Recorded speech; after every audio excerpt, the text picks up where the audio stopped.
오늘은 참된 믿음은 어떤 것인가에 대해서 살펴보려고 합니다.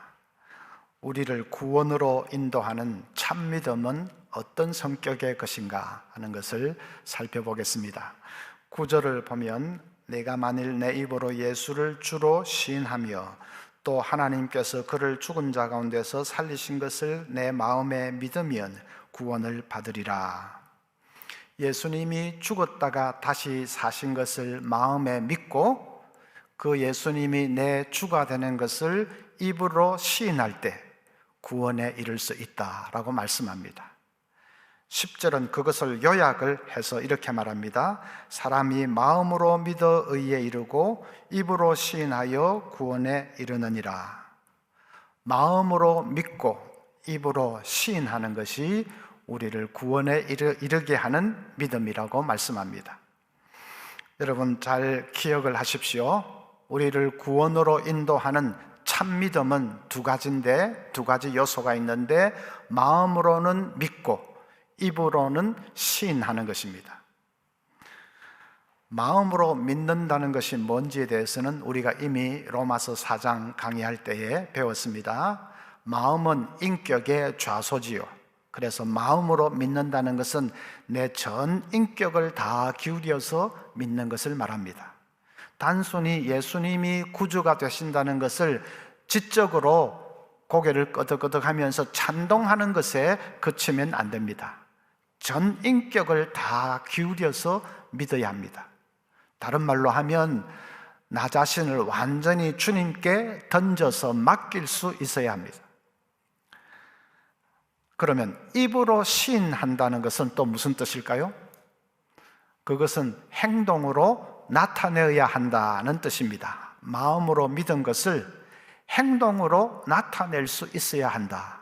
그것이 입으로 시인한다는 말의 뜻입니다.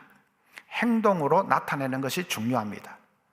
마태복음 21장 28절부터 보면 그러나 너희 생각에는 어떠하냐? 어떤 사람에게 두 아들이 있는데 맏아들에게 가서 이르되 예, 오늘 포도원에 가서 일하라 하니 대답하여 이르되 아버지여 가겠나이다 하더니 가지 아니하고 둘째 아들에게 가서 또 그와 같이 말하니 대답하여 이르되 실소이다 하였다가 그 후에 뉘추고 갔으니 그 둘 중에 누가 아버지의 뜻대로 하였느냐?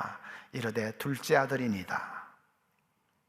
맏아들은 아버지 말씀을 듣고 가겠다고 했습니다. 분명히 갈 마음이 있었습니다. 그런데 결국은 가지 않았습니다. 생각만 하고 행동으로 옮기지는 않았습니다. 둘째 아들은 아버지 말씀에 싫다고 했습니다. 그런데 도중에 생각을 바꾸어서 갔습니다. 자, 그럴 때 생각이 중요합니까? 행동이 중요합니까? 행동이 중요하지요. 마음으로는 100번, 1000번 좋은 생각을 했더라도 그걸 행동으로 옮기지 않으면 아무 소용이 없습니다. 우리가 마음으로 믿는 것만으로는 안 되는 이유가 거기에 있습니다. 행동으로 나타내야 합니다. 행동으로 나타내지 않으면 아무리 믿는다고 해도 그것은 진짜로 믿는 것은 아닙니다. 일본 강점기 때 일제는 우리에게 신사참배를 강요했습니다. 신사참배하지 않으면 감옥에 가두고 혹독하게 고문을 했습니다. 그 고문을 이기지 못해서 감옥에서 순교한 종들도 많이 있었습니다. 그러다 보니까 목사 중에도 그 고문이 무서워서 신사참배를 해버린 사람들이 많았습니다. 그 사람들은 해방되고 나서 이렇게 변명을 했습니다. 나는 고개만 꾹뻑했지 속으로는 절하지 않았다. 여러분 어떻게 생각하십니까? 속으로 절하지 않으면 고개는 얼마든지 우상 앞에 꾹뻑꾹뻑 해도 됩니까? 아니지요. 속으로 절하지 않는다면 겉으로도 절하지 말아야 되죠. 그래야 그게 진짜 믿음이죠. 행동으로 나타나지 않고 속으로만 절하지 않았다. 그건 변명이고 그건 진짜 믿음이 아닙니다. 야고보서 표현대로 하면 그건 죽은 믿음입니다. 여러분, 만약에 고문이 무서워서 우상에게 꾸벅꾸벅 절해 보십시오. 결국은 마음으로 믿는 그 믿음마저도 희미해지게 됩니다. 진짜 처음에는 그 사람들 변명대로 속으로는 절하지 않았는지도 모릅니다. 속으로는 하나님에 대한 믿음을 가지고 있었는지도 모릅니다. 그런데 겉으로 우상에게 계속 꾸벅꾸벅 절해 보십시오. 속으로 믿은 그 믿음마저도 결국은 흐지부지 희미하게 되어버립니다. 결국은 하나님은 사라지고 우상만 남게 됩니다. 그래서 행동하는 것이 중요합니다. 우리 마음은 행동하는 대로 따라가게 되어 있습니다. 그래서 오늘 설교 제목이 뭐지요? 믿음은 행동이다. 그렇습니다. 한마디로 믿음은 행동입니다. 자, 그러면 생각을 해보십시다. 우리 마음으로 믿는 것을 어떻게 행동으로 나타내야 할 것인가? 첫째로는 예수님을 주로 고백해야 합니다. 9절에 내가 만일 내 입으로 예수를 주로 시인하며, 사람들 앞에서 예수님을 주라고 입으로 고백을 해야 합니다. 주라는 말은 예수님이 나를 구원하시는 구주시라, 그런 뜻이죠. 예수님이 내 삶을 주장하시는 내 인생의 주인이라는 그런 말이죠. 나는 이제 사나 죽으나 그 예수님만 믿고 예수님만 섬기며 사는 사람이다, 그런 말이죠. 주라는 말은 엄청난 무게를 가지고 있는 말입니다. 그래서 초대교회는 그 말로 신앙 고백을 했습니다. 우리는 예배 시간에 뭐로 신앙 고백을 합니까? 조금 전에도 신앙 고백을 했지요. 사도신경으로 아주 길게 신앙 고백을 하지요. 그런데 초대교회는 예배 시간에 신앙 고백이 단 한마디입니다. Jesus is the Lord. 예수님이 주님이십니다. 그 한마디가 신앙 고백이었습니다. 그런데 사실은 그 짧은 한마디 속에 모든 고백이 다 들어 있습니다. 그 당시에 유대인들 앞에서 예수를 주라고 고백하는 것은 엄청나게 어려운 일이었습니다. 왜냐하면 유대인들은 유일신 여호와 하나님을 믿는 사람들입니다. 그 사람들에게 주라고 고백할 수 있는 분은 여호와 하나님 한 분뿐입니다. 그런데 누가 예수를 주라고 하면 유대인들은 완전히 뒤집어집니다. 예수는 한갓 인간일 뿐입니다. 그런데 예수를 주라고 고백하면 유대인들에게는 신성모독도, 그런 신성모독이 있을 수가 없지요. 그런 불경한 말을 하는 사람은 당장에 잡아 죽여야 한다고 그들은 붕괴합니다. 그래서 유대인들 앞에서 예수를 주라고 고백하는 것은 목숨을 걸지 않으면 할 수 없는 일입니다. 이방인들 앞에서 예수를 주라고 고백하는 것이 어려운 것은 마찬가지입니다. 그 당시 로마 제국 내에서 My Lord, 내 주여, 이렇게 불릴 수 있는 사람은 한 사람뿐입니다.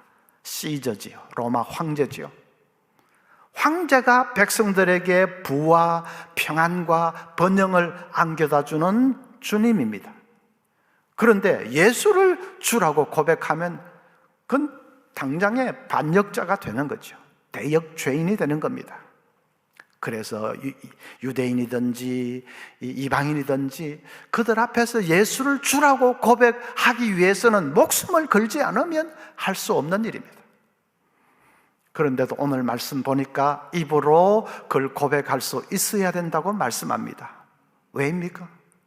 속으로만 그렇게 믿고 있으면 안 됩니까? 입으로 고백할 수 있어야 됩니다. 그렇게 행동으로 나타낼 수 있어야 됩니다. 그게 진짜로 믿는 것이기 때문입니다. 어떤 목사님은 자기 아내에게 여보, 나는 당신보다 하나님 더 사랑해요. 자꾸 그렇게 말합니다. 늘 그렇게 말하니까 사모님이 나중에는 그 말이 듣기 싫어졌다고 합니다. 자기가 아무리 목사지만 내 앞에서 꼭 그렇게 표현을 해야 되나? 무슨 시위하는 것도 아니고 듣기가 싫어졌다고 합니다. 그런데 시간이 흐르면서 그 사모님이 점차 깨닫게 되었습니다. 그런 게 아니라는 것을 깨닫게 되었습니다. 목사라고 해도 하나님보다 돈을 더 사랑하고 명예를 더 사랑하고 그러는 분도 있지 않습니까? 자기는 그렇게 되지 않으려고 발버둥을 치는 남편의 자세가 얼마나 귀하게 느껴지는지요. 자신의 연약함을 잘 알기 때문에 아내 앞에서라도 우리에게 하나님보다 더 귀한 분은 없어야 된다고 그렇게 다짐하면서 마치 자기를 채찍질이라도 하면서 당신보다 하나님 더 사랑해요, 그렇게 몸부림치는 남편의 영적인 투쟁이 얼마나 귀하게 느껴지는지요. 그래서 그 다음부터는 남편이 당신보다 하나님 더 사랑해요 할 때마다 자기는 아멘, 아멘 그렇게 화답을 했답니다. 우리 같으면 당신보다 하나님 더 사랑해요 했다가는 그날 완전히 대판 싸움 나겠죠. 그걸 꼭 말해야 되나, 짜증나게 그러겠죠. 말을 해야 됩니다. 말을 할 때에 그 마음속에 사랑이 더 분명해집니다. 사람들 앞에서도 말하고 기도할 때도 말하십시오. 나는 돈보다 하나님을 더 사랑합니다. 나는 세상 명예보다 하나님을 더 사랑합니다. 아내 앞에서도 나는 당신보다 하나님 더 사랑해요. 자식들 앞에서도 나는 너희들보다 하나님 더 사랑한다. 말을 해야 됩니다. 행동을 해야 됩니다. 그럴 때 우리 속에 있는 하나님 사랑이 더 분명해집니다. 더 다져집니다. 마찬가지로 예수님이 내 주이십니다. 그걸 고백을 해야 됩니다. 사람들 앞에서도 고백하고 기도할 때도 내 주이십니다. 어떤 분은 말끝마다 아이고 주여, 뭐 실수하면 아이고 주여, 아이고 주여, 습관처럼 장난처럼 그렇게 말하는 분이 있습니다. 그건 잘못된 것입니다. 주님, 주라는 말은 장난칠 말이 아닙니다. 모든 무게를 다해서 내 신앙의 고백으로 주님은, 예수님은 나의 주이십니다. 예수님은 내 인생의 주인이십니다. 기도할 때도 고백하고 사람들 앞에도 고백하고, 그것이 우리를 구원에 이르게 하는 믿음입니다. 둘째로는 예수를 부끄러워하지 말아야 합니다. 로마서 1장 16절에 내가 복음을 부끄러워하지 아니하노니 이 복음은 모든 믿는 자에게 구원을 주시는 하나님의 능력이 됨이라. 사도 바울은 어떤 경우에도 예수님을 부끄러워하지 않았다고 합니다. 그것이 참된 믿음입니다. 베드로는 너도 나사렛 예수당이지 할 때에 예수님을 모른다고 3번이나 부인했습니다. 그 순간에 예수님을 부끄러워했습니다. 예수 믿는 것을 무슨 잘못된 일인 것처럼 부끄러워했습니다. 그건 참 믿음이 아닙니다. 베드로가 나중에 회개하고 돌이켰으니까 망정이지, 만약 돌이키지 않고 계속 그런 상태에 있었다면 그는 어쩌면 구원받지 못했을지 모릅니다. 길에서 예수 천당, 불신 지옥 하고 떠드는 사람이 있지요. 지하철에서도 다 쉬어 빠진 목소리로 예수 믿고 구원받으세요 그런 사람이 있습니다. 꼭 장소 불문하고 그렇게 떠들어대야 그것이 예수를 부끄러워하지 않는 것은 아닙니다. 다 피곤해서 눈 감고 있는데 예수 하는 것은 공예일 수 있습니다. 옷을 또 유별나게 입고 다니는 사람도 있습니다. Jesus loves you 써가지고 거리를 활보합니다. 옷을 무슨 과시하듯이 그렇게 입고 장소 불문하고 떠들어대고 그래야 예수를 부끄러워하지 않는 것이다, 그 말이 아닙니다. 핵심은 사람들 앞에서 내가 예수 믿는다는 것을 숨기려고 하지는 않는가 하는 것입니다. 직장에서든지 어디서든지 내가 예수 믿는 사람이라는 것을 감추려고 하고 숨기려고 하고 있지는 않는가. 어떤 사람은 식사 기도는 해야겠는데 티는 내기는 싫고 그래서 손으로 이렇게 하고 밥 먹는 사람이 있습니다. 예. 식사 기도를 하기는 해야 되겠는데 그냥 손으로 이렇게 하고 밥을 먹습니다. 옛날 제가 지방에서 목회할 때 어떤 성도님은 주일날 교회에 올 때 성경 찬송을 신문지에 둘둘 싸서 왔습니다. 성경 찬송 그거 딱 드는 것이 부끄러워서 신문지에 둘둘 말아서 왔습니다. 제가 쫓아가서 한 대 탁 때리려고 하다가 교회 옮길 것 같아서 그래는 못했지요. 예수님이 그렇게 부끄러운 존재입니까? 어떤 사람은 직장에서 기독교인이라는 것을 밝혔다가 나중에 혹시 행동거지라도 잘못하게 되면 하나님 영광을 가리게 되니까 그래서 자기는 아예 처음부터 입을 딱 다물고 밝히지 않는다고 합니다. 그것도 잘못 생각하는 겁니다. 왜 행동을 잘못할 것을 먼저 가정을 그렇게 합니까? 속에 예수를 부끄러워하는 마음이 있는 것입니다. 식당 좋은데 하나만 발견을 해도 얼마나 친구들 앞에서 야 진짜 맛있더라 하고 막 떠들고 자랑합니까? 코트만 하나 잘 사도 친구들 앞에서 이거 백화점에서 세일할 때 샀는데 봐라고 얼마나 좋으냐고 얼마나 입에 침을 튀겨가면 자랑합니까? 그런데 유독 예수님에 대해서는 왜 그렇게 부끄러워하고 입을 다물어 버립니까? 예수님이 코트 쪼가리보다 못하신 분입니까? 어떤 분은 나는 본래 성격이 소심해서 남들 앞에 드러내고 그런 거 잘 못합니다, 그렇게 말하는 분이 있습니다. 자기가 예수 믿는 것을 감추고 있는 이유가 성격이 좀 소심해서 그렇지 다른 거는 아니라고 그렇게 얘기를 합니다. 그게 정말 성격 탓일까요? 어떤 초등학생 아이는 엄마가 학교에 나타나는 것을 그렇게 질색을 하면서 싫어합니다. 엄마 얼굴이 화상으로 아주 심하게 일그러져 있는데 아이가 그걸 그렇게 창피스러워하는 겁니다. 하루는 엄마가 아이에게 뭘 전해줄 것이 있어서 피치 못하게 학교에 갔는데 그날 아이가 집에 돌아와서는 자기 집 방문을 탁 닫아 걸고는 나오지를 않습니다. 안에서 그냥 훌쩍거리고 있습니다. 엄마가 문 밖에서 자초지종을 털어놓았습니다. 내가 이런 얼굴로 학교에 나타나서 정말 미안해. 엄마도 이런 얼굴 원하지 않았어. 그런데 네가 아기였을 때 엄마가 시장 간 사이에 우리 집에 불이 났어. 사람들이 지금 들어가면 죽는다고 다 말렸는데 그런데 네가 안에 있는데 어떻게 해? 엄마가 뛰어들어가서 너를 안고 나오다가 몸에 불이 붙어서 얼굴이 그만 이렇게 됐어. 미안해. 그러면서 엄마가 문 밖에서 흐느껴 옵니다. 잠시 있다가 문이 확 열리더니 아이가 뛰쳐나왔습니다. 그리고 엄마 품에 덥석 안겼습니다. 엄마 죄송해요. 그런지도 모르고 내가 엄마를 부끄러워했어요. 죄송해요. 모녀가 부둥켜 안고 한참을 울었습니다. 그 다음부터 아이가 확 변했습니다. 더 이상 엄마를 부끄러워하지 않습니다. 부끄러워하기는커녕 사람들 만날 때마다 이분이 우리 엄마라고, 저를 구해주시려다가 얼굴이 이렇게 되셨다고 자랑을 합니다. 아이에게 엄마의 그 일그러진 얼굴이 최고의 자랑거리가 됐습니다.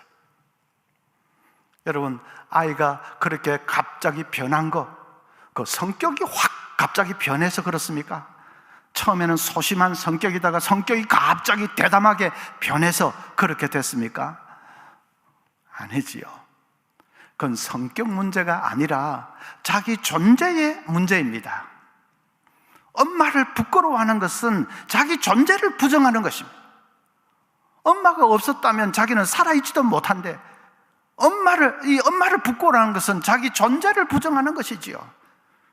존재를 부정할 수는 없으니까 아이는 더 이상 엄마를 부끄러워하지 않게 된 것입니다. 마찬가지입니다. 만약에 예수를 부끄러워한다면 그건 성격이 소심해서가 아니라 예수님 때문에 내가 구원받았다는 것에 대한 확신이 없기 때문입니다. 예수님 때문에 내가 지옥에서 천국으로 옮겨졌다는 것에 대한 확신이 없기 때문입니다. 그래서 우리 그런 분들 혹시 계시면 우리 로마서 좀 공부하면서 구원의 확신을 분명히 가질 수 있기를 바랍니다. 데이비드 플랜 목사님이 중국 지하교회 그 성도들, 지도자들이 은밀하게 모이는 그런 모임에 자기도 몰래 참석을 했습니다. 하루 종일 산길을 걸어서 온 사람도 있고 몇 시간째 자전거를 타고 시골길을 달려서 온 사람도 있습니다. 전부 먼지를 잔뜩 뒤집어 쓰고 이마에는 땀이 방울방울 맺혀 있습니다. 밖에는 혹시 공안이 닥칠 것에 대비해서 보초를 세워놓고 이제 모임을 시작합니다. 지하교회 지도자들이니까 자기 교회 어려운 사정도 얘기하고 보고를 하는 거죠. 그리고 또 어떻게 해결해야 될지 의논도 하고, 그리고 마지막에는 이제 기도도 같이 하는 그런 모임입니다. 어떤 사람은 며칠 전에 공안이 들이닥쳐서 예수 믿는 거 이거 며칠 내로 멈추지 않으면 너희들 가진 거 다 잃게 될 것이라고 협박을 하고 갔다고 합니다. 어떤 교회는 공안이 들이닥쳐서 유리창문 다 깨버리고 십자가 끌어내리고, 그리고 지도자는 잡아갔는데 며칠째 면회도 안 되고 생사를 알지 못한다고 그 말 하다가 결국은 울먹입니다. 어떤 교회는 이단이 교인들 몇 사람 잡아갔는데 그 이단은 교인들을 외딴 집에 가둬놓고 고문을 하고 혀를 잘라버리기까지 하는 잔인한 사람들인데 우리 교인들을 잡아갔다고 또 울먹이면서 그 보고를 합니다. 이 얘기를 쭉 보고를 하고는 이제 기도를 합니다. 통성 기도는 밖에 들릴까 봐 하지도 못하고 그냥 한 사람씩 돌아가면서 기도를 합니다.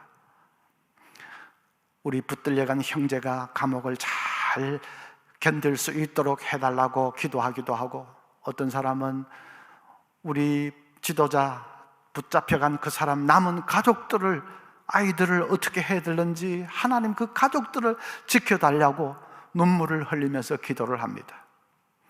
어떤 사람은 이런 상황에서 교회를 어떻게 이끌어 가야 하는지 하나님 힘을 달라고 그렇게 기도를 합니다. 결국은 눈물바다가 됐습니다. 기도 마치고 일어나는데 보니까 전부 앉은 자리 눈물이 흥건하게 고여 있습니다.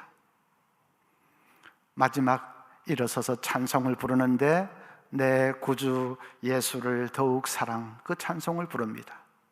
내 진정 소원이 내 구주 예수를 더욱 사랑, 더욱 사랑.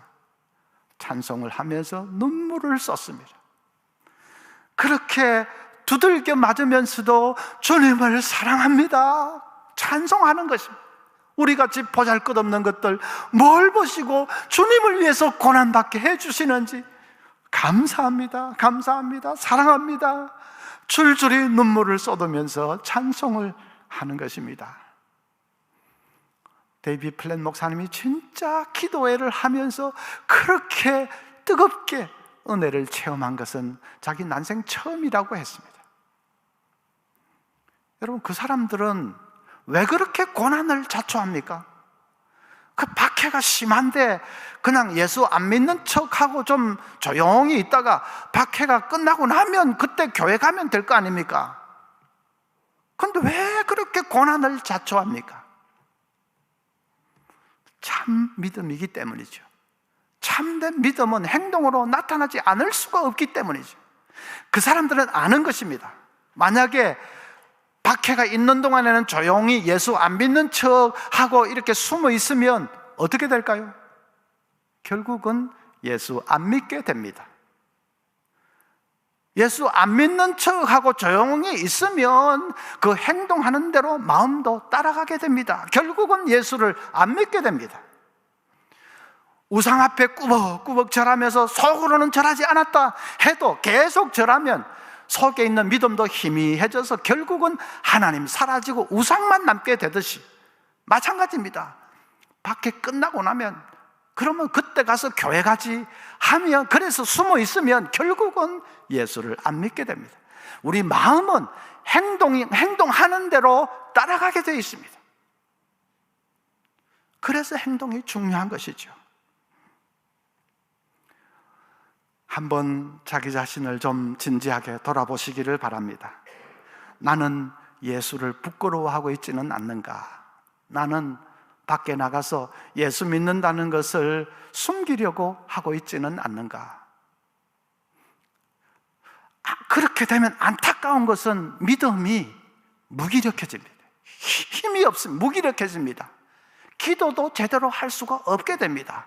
주여 하는데 무슨 확신이 있습니까? 밖에 나가면 막 부끄러워하다가 기도할 때는 갑자기 담대하게 주여 됩니까? 택도 없습니다. 기도도 확신은 가지고 할 수도 없고 믿음이 무기력해지고 죽은 믿음이 됩니다. 여러분, 사도행전을 보십시오. 전에도 숙제 내드렸는데 정말 사도행전 보면서 예수 이름으로 하는 말이 몇 번이나 나오는지 한번 헤아려 보는 것도 좋습니다. 초대교회 성도들은 예수 이름으로 기도할 때에 병자가 일어났습니다. 예수 이름으로 기도할 때에 귀신이 쫓겨나갔습니다. 예수 이름으로 기도할 때 모인 곳이 진동하면서 성령이 충만하게 임했습니다. 예수 이름으로 기도할 때에 기적의 역사가 일어났습니다. 어떻게 그렇게 담대하게 기도할 수 있습니까? 그들은 밖에 나가서도 예수님의 이름을 자랑했습니다. 높였습니다. 부끄러워가 뭡니까? 예수님의 이름을 자랑하고 높였습니다. 그러니까 기도할 때도 담대하게 주님, 거기에 기적이 일어났습니다. 예수님의 이름은 부끄러워할 이름이 아닙니다. 우리 만인 앞에 자랑하고 찬양하고 높여드려야 할 이름입니다. 그 확신 가지고 여러분 담대하게, 부끄러움 그 말이 아닙니다. 담대하게 예수님 자랑하는, 드러내는 우리 삶이 되시기를 바랍니다.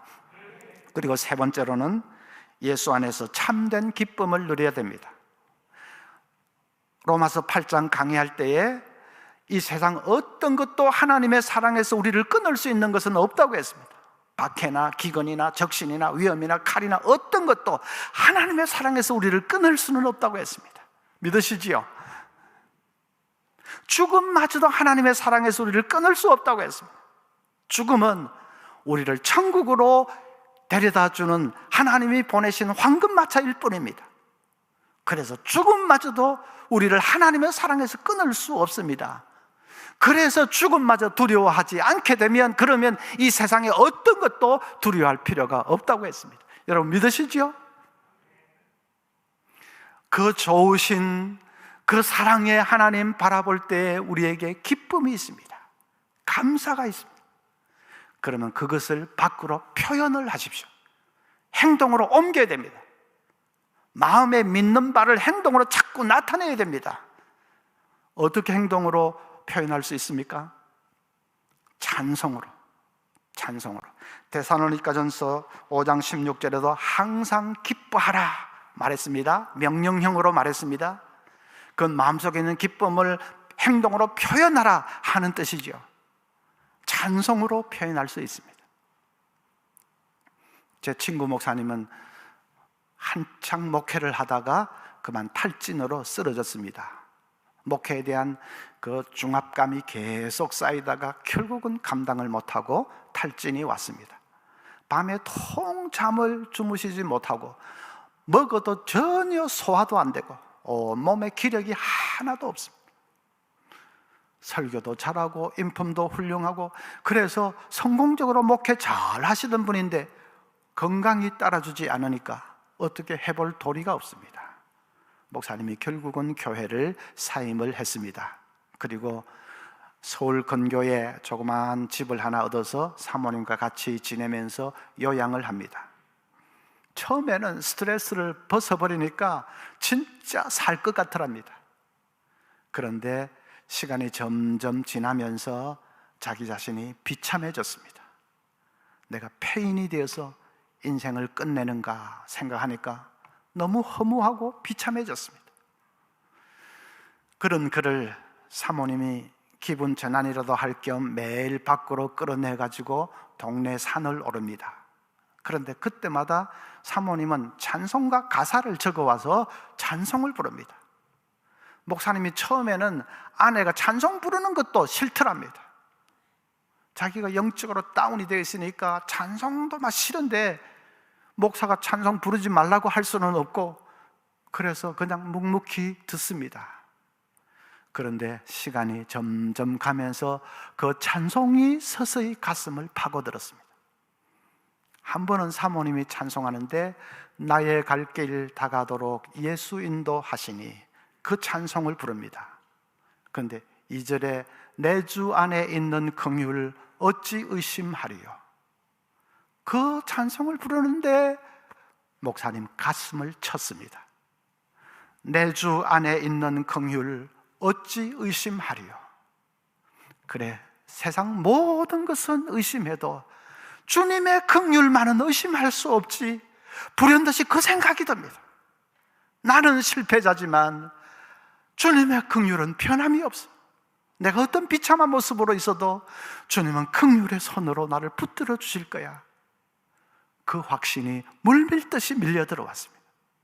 진짜 캄캄한 하늘에서 한 줄기 빛이 쫙 비치는 것 같습니다. 목사님이 그 빛을 붙들고 일어섰습니다. 주님의 긍휼의 손을 붙들고 일어섰습니다. 거짓말처럼 건강이 되살아났습니다. 교회를 사임해야 될 정도로 완전히 최악의 그 건강이었는데 거짓말처럼 건강이 되살아났습니다. 소화도 되고 몸에 기력도 생기고 얼굴도 좋아졌습니다. 힘을 얻어서 한 중견 교회를 하나 이제 청빙을 받아서 목회를 시작했습니다. 모든 사람들이, 우리 친구들도 전부 그 목사는 이제 끝났다고 생각했는데 다시 목회를 시작했습니다. 행복한 목회를 쭉 하다가 작년에 이제 은퇴를 했습니다. 목사님이 자기가 체험이 있어서 그런지 그 교회는 연말만 되면 찬송가 암송대회를 합니다.